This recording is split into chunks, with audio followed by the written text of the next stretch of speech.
Going back to the glucose thing, I've heard, I would say, very well-respected physicians, one physician in particular, say, I'm paraphrasing him, but he's basically said, if I put a continuous glucose monitor on you, you can eat whatever you want as long as your blood sugar doesn't go above a certain threshold.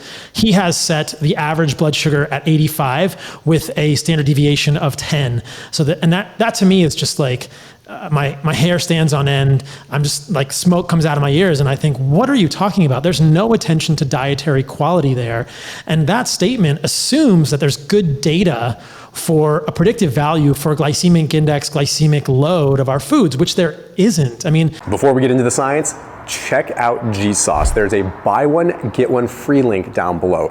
This is literally the best sauce that I have found. So if you've ever had bitchin' sauce, it's from the people that originally brought you bitchin' sauce, except they branched off and created G-Sauce.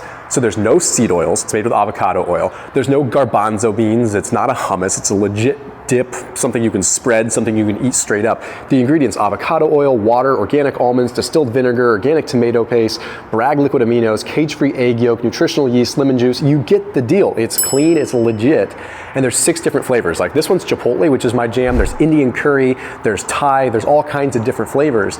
And that link down below, when you add 2 items to your cart, you get buy one, get one. So again, you use that link and that code down below, add 2 items to your cart and get buy one, get one. Now they also have a sister company called Good Lovin' Bar, which is probably one of the cleanest keto bars that you're gonna find. So they've got a good track record. So anyway, that link is down below. Make sure you check them out and get your hands on that buy one, get one free for a variety pack of these 6 flavors. Nice. I've got an abstract pulled up here. It's a 2018 study, the relevance of glycemic index and glycemic load for body weight, diabetes, and cardiovascular disease. The last author is Joanne Slavin. And the conclusion is that GI and GL, so glycemic index, glycemic load, have essentially no predictive value when it comes to cardiovascular disease or diabetes. So I'll hear people say this all the time. Oh, my blood sugar went to 140, and they just they're like, oh my God, that's like a volcano. It's just so high. It's like 140 milligrams per deciliter is not, that's not a sinful blood sugar for humans. That's a normal physiologic blood sugar that a lot of humans should be getting after their meal. And so this obsession with keeping your blood sugar below 110 as a peak, or an average of 85 with a standard deviation of 10 milligrams per deciliter, for me, this hurts people because it's much too tight control. It doesn't allow you to get that postprandial insulin spike, which you need, which will be accompanied by a glucose peak after your meal. That's fine. But understand that you can look at a continuous glucose monitor and calculate glucose area under the curve, which would be some indication of insulin area under the curve. And this physician says that he wants to minimize insulin area under the curve. And I'm thinking that's the wrong thing to do.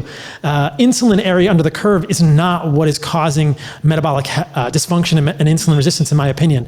I also think there's a real misunderstanding in the communities, in the nutrition community, about the prevalence of insulin-induced insulin resistance. I think it's extremely rare in humans, and we don't need to be as strict about absolute levels of insulin or insulin area under the curve that we're sort of abstracting from glucose area under the curve. So in my strong belief, it's fine to have a postprandial blood sugar of 140, because if you are insulin sensitive and if you have a continuous glucose monitor, what you will see is the blood sugar goes up and it comes right back down. And the glucose area under the curve is very small.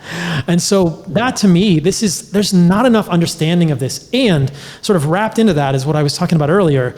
Unless there is a central appreciation and focus on food quality, I don't think any diet is going to lead to optimal health for humans long term. And to be able to say to someone, or to say, I don't care what you eat, just keep your blood sugar below this level, is in my opinion. Like, there's no focus on nutrients, no focus on food quality. And this gets right back to the place where, the calories in, calories out crowd says, essentially that statement is suggesting that all calories are created equally.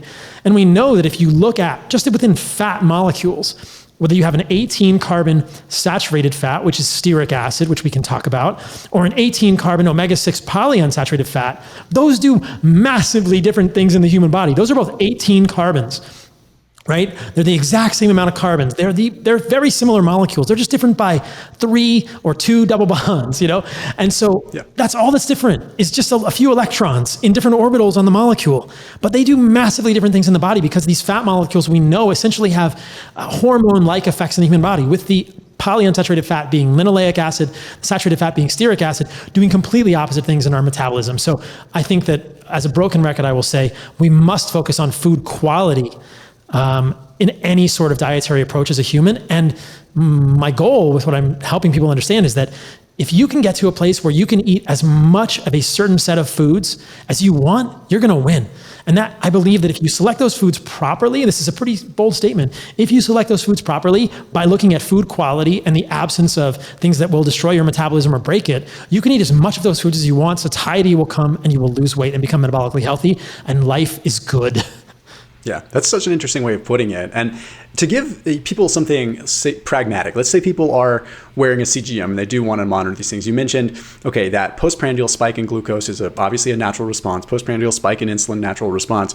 So do you think people should look at maybe what happens 2 hours after they eat a meal? And if they're still elevated and having issues then there might be something to look at? Because like for me, for example, I'll use anecdotally, like I spike pretty high, and a lot of it, I generally do. Now, I have a long history of ketogenic diet and a long history of intermittent fasting and prolonged fasting, where I probably have a degree of peripheral insulin resistance that I'm not tripping out about, right? And I just don't get the concern. My fasting glucose is around 100. It's not the end of the world for me, right? And I try to explain that. When I eat carbohydrates, I might spike to 140, but I do generally come down pretty quick. Now, if I spiked to 140, and I'm asking you, and this isn't necessarily circling back to what I believe or not, I'm just curious.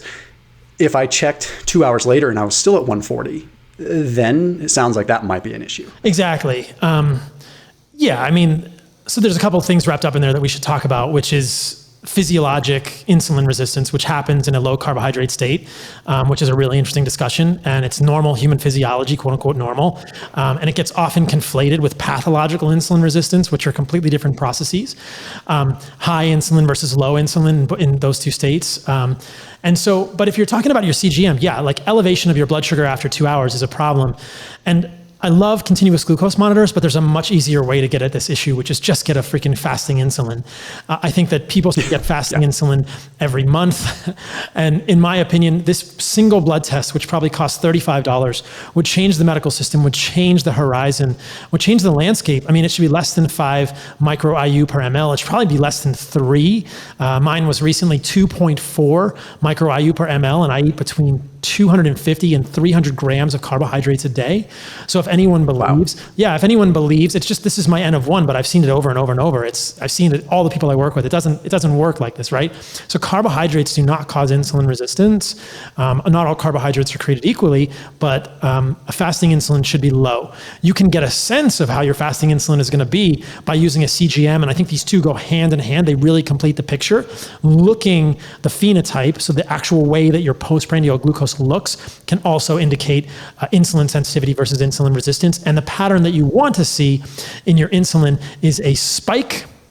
The pattern you want to see in your glucose, if you're eating carbohydrates in a meal, is a spike up to whatever, 130, 140, probably even 150 is fine. When you get to 180 or 200, that's pathological, but 140, 145, no big deal. And then a quick return to baseline within an hour, preferentially. And that baseline can be something that you understand when you're wearing a CGM.